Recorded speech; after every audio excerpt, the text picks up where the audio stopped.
Today, Mr. Gupta will briefly overview us about powertrain, pluralism, multi-fuel strategies of OEMs, EVs, CNG, and hybrids. Please join me in welcoming Mr. Gupta. Comes to India, I think the trajectory is little different, and there comes the role of powertrain pluralism. But just, as I said, that it's all in the world, it's all about electrification today. And I think at the core of every country, at the core of every OEM, at the core of every supplier, it's all about sustainability, right? So clearly, electrification is the way go forward. And if we see today, so let me, yeah. So if we see today, so I think ICE is almost 70%, of the fuel type. So which is like ICE start stop plus ICE, so this is all S&P mobility forecast. And if we see BEV across the globe, that's around 12%. So this is cars plus LCV less than 6 ton, where in the area where we work. And for rest of the fuel types, it may be powertrains like plug-in hybrids, roughly around 4% today. But now when we see a 10-year, projection story, primarily, when you see a 10-year forecast projection, so primarily it's reverses, right? So BEV becomes roughly around 59%, whereas ICE, really contracts, whereas we have plug-in hybrids, which actually goes up. So also obviously, so one of the big reasons is regulations, so regulations across the globe and specifically in Europe, are becoming more stricter. So OEMs will not have an option, but to electrify. And that's also one of the reasons, why we see electrification in Europe really jumping on, to almost 85% by 2035.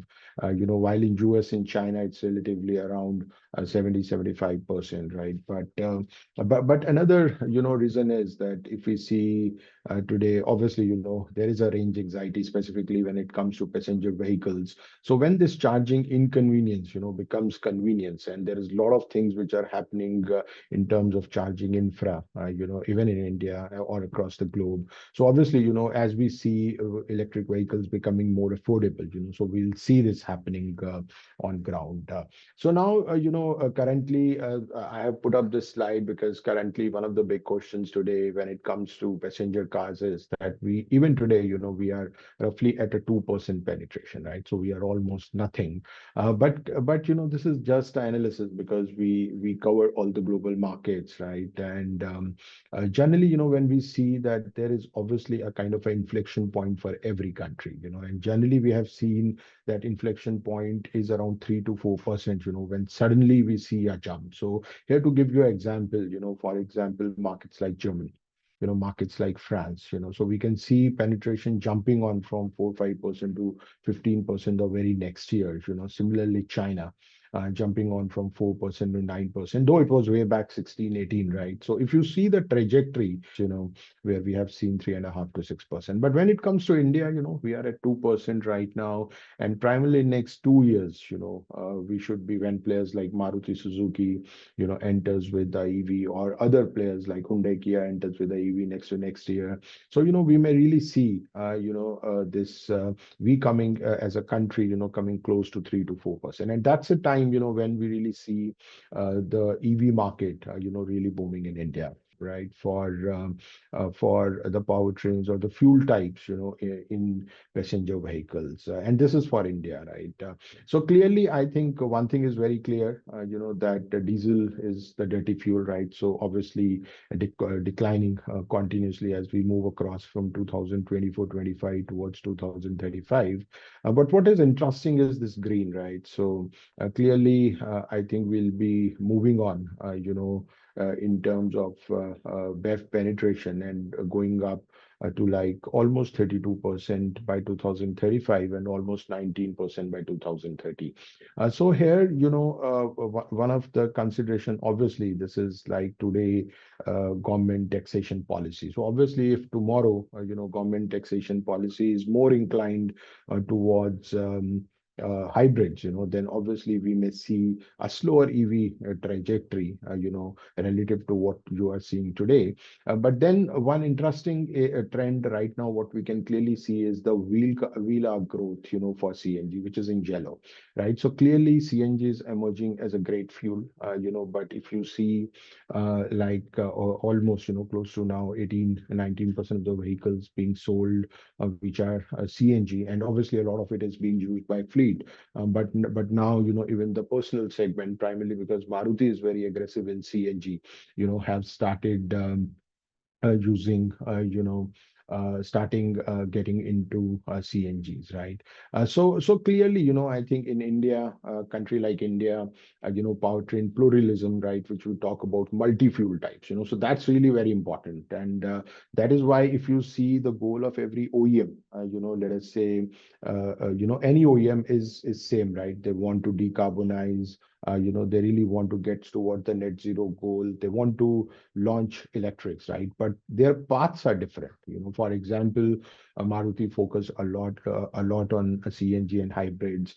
Players like Tata's and Mahindras focus a lot on electrics. Even Mahindra being even, Tata's obviously is aspirational, right? But Mahindra, though, is little behind, but they are also aspirational in jumping directly from diesel to electrics. CNG is playing a very important role, specifically in short term and mid term, right?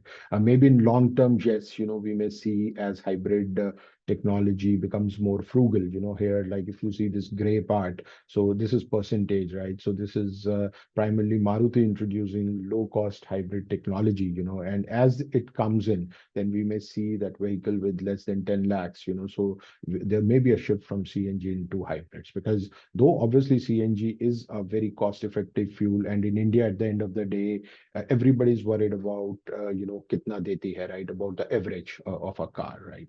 So clearly, CNG is the favorite right now, but gradually, we may see hybrids coming into picture, right? Because Maruti really wants to push ICE for more longer time, rather than players like Tata's or Mahindras, or maybe Korean companies like Hyundai and Kia.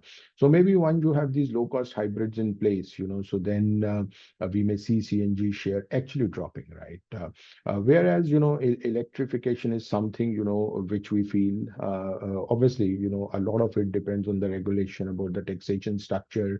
But one thing is very clear, that even in PVs, obviously in two-wheelers, electrification is much faster. In buses, electrification will be much faster. And one of the reasons is because in buses, medium heavy commercial vehicles, like earlier buses were more bought by state governments, right? But now a lot of private companies are taking up that business. And primarily, on one side, it will also lead to significant growth in bus market. So India will have definitely improved public transportation, because if you have more buses, right? So it will release some pressure on cars in a way. So obviously, India will move towards it, because one, private companies are there with their e-buses, will definitely see them putting up more buses on the roads, right? So overall, if we see the journey of India, so I think it's very clear that EV is at the core, right? But somewhere it's all about powertrain pluralism, right? It's all about diverse fuels, and maybe diverse fuels in a country like India works because, and maybe, the government also wants somewhere, us to be technology agnostic, So, and somewhere, like in India, where the pocket size is diverse, the needs are diverse, right?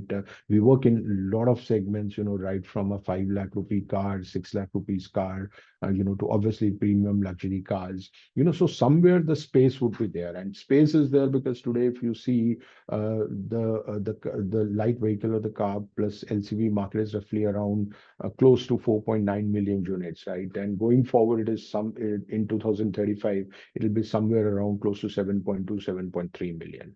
So obviously, when we are talking about the scale, at which India will grow, and the kind of aspirations what India have, so clearly there is a space for every technology to breathe, to grow, But obviously EVs, it will be the way fast forward, but obviously we may have a slow start, because if we see the leaders like Maruti Suzuki are still a little slow, but players like Tatas and Mahindras, or maybe players like Ola, so they may be taking this revolution forward. But as soon as we see the bigger players also coming into picture, then the EV penetration will move discussion. So thank you very much for your time and patience listening.